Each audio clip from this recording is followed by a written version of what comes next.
Chapter 26. The Known World, Known Again. Part 2.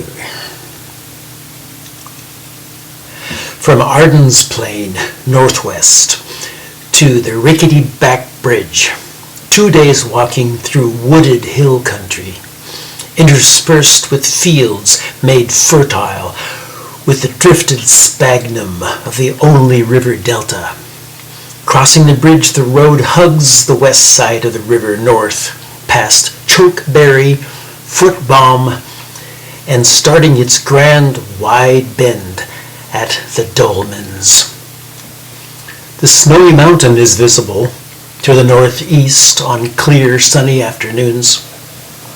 The road to King Corn leaves the river just before Stubblefield and dives into the deep woods of the northeast hills, past Fairheart, Beltone, and Hermit Town, the ruins of the bathhouse completely covered in brambles. The round bare hill proclaiming King Corn in 2 days walking, 7 altogether, just as the woman at her clothesline had told him.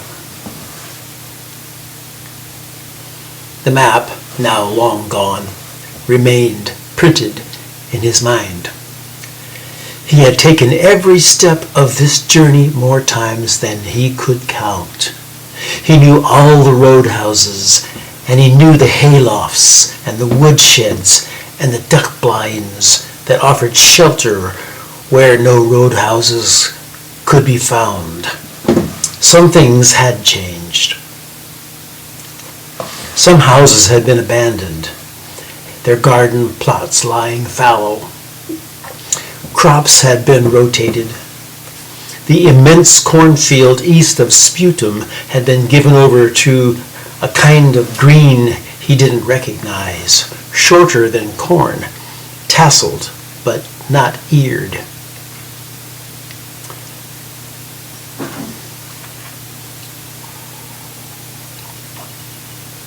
When there was music at a roadhouse, he was often asked to join in, and when he wasn't, he would invite himself.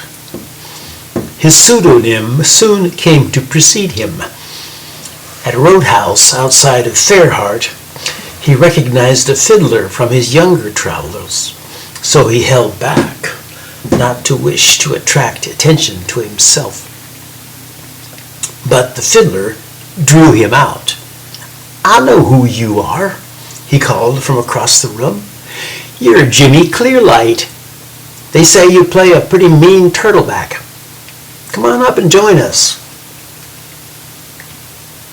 Through all this, his heart rose and fell through tenderness and sorrow, and the beauty of everything, the clouds that rolled like horses' manes in the blue morning sky, the way the veins of leaves reflected in the dewdrops on the curve of round red apples.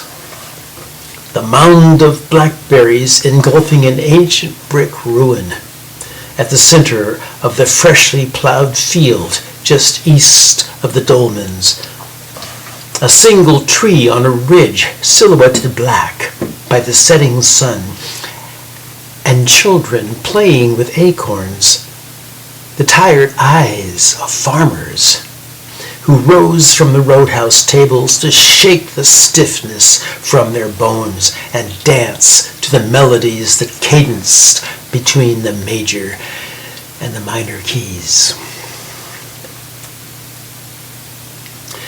At the mouth of the road that broke from the river's course and cut a line toward the northern hills, a new, freshly painted sign had been planted. King Corn, 2 days walking. A yellow ribbon was tied to one corner.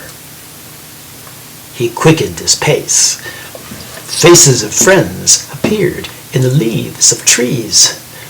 Jocko, Bearclaw, Ant, Bernie Man, Frankie Fulcrum, his devotion to the study of the attractions. Indeed, the meadow, the silo, the longhouse, the people of King Corn were the attractors, and he was attracted. An invisible cord of affection drew him steadily forward. Perhaps, he thought, if I do not sleep, I can be there in a single day. But he slept. Nightfall, he wearied, and there was a roadhouse in Belltown. There was no band, and the food was bad. He shared quarters with two old men who snored and farted like horned pigs. His sleep was fitful. Most of the time, he lay awake, staring at the ceiling, while invisible legs inside his legs trudged steadily forward on invisible paths. He left before sunrise and continued along the road, his mind disturbed by unremembered dreams.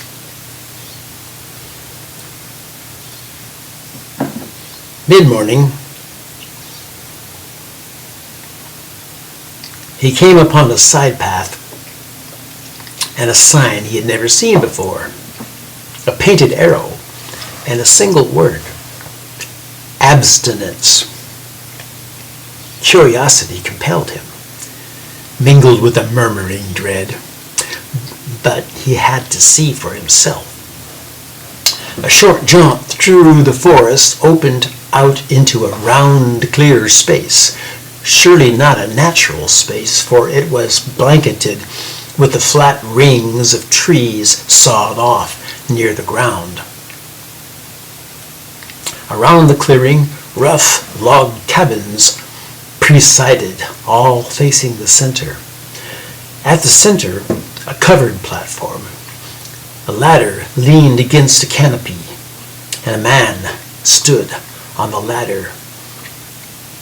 He wore a straw hat and sported a long beard impeccably trimmed. There was no mustache on his upper lip. Across the broad face of the canopy, he was nailing a clean white banner on which words were neatly blocked. No Cornfest. No cows. The man glanced down briefly when Johnny entered the clearing, but he continued hammering. He had a mouthful of nails, their round heads protruding from his lips. Johnny stood at the foot of the structure for a while as the man kept hammering. Finally, his curiosity got the better of him. "What do you mean, no Cornfest?" The man scowled at him, then set down his hammer on the canopy ledge. One by one, he removed all the nails from his mouth and cupped them in the palm of his hand. "If ye be going to Cornfest, ye not be coming here," he said. "Why is that?" "Because we don't shuck with the eating of cows. That's why. They is unclean, just like all the other unclean things they do in King Corn." "What other things?" The man sighed, like he wished he didn't have to go into this. "Well, they got this woman what plays the fiddle, for one thing, and they got running water what spreads poison throughout all the houses. And now I hear they figured out how to catch the lightning from the sky and light up a room. It's that one-legged man what started it all." He squinted at Johnny through his right eye. "Who be ye, anyhow? Ye look familiar." Johnny felt something grab him from his insides.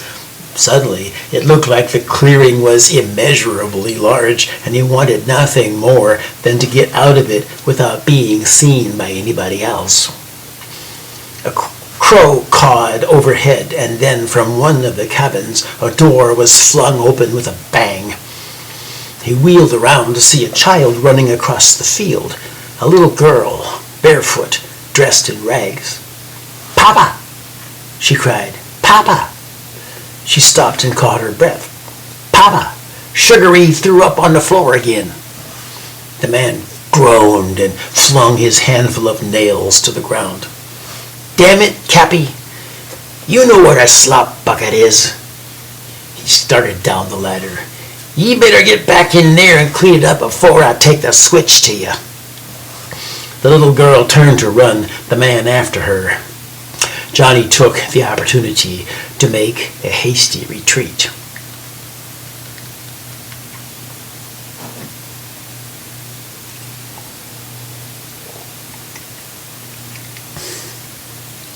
In the evening shadows, people in festive costumes gathered along the road.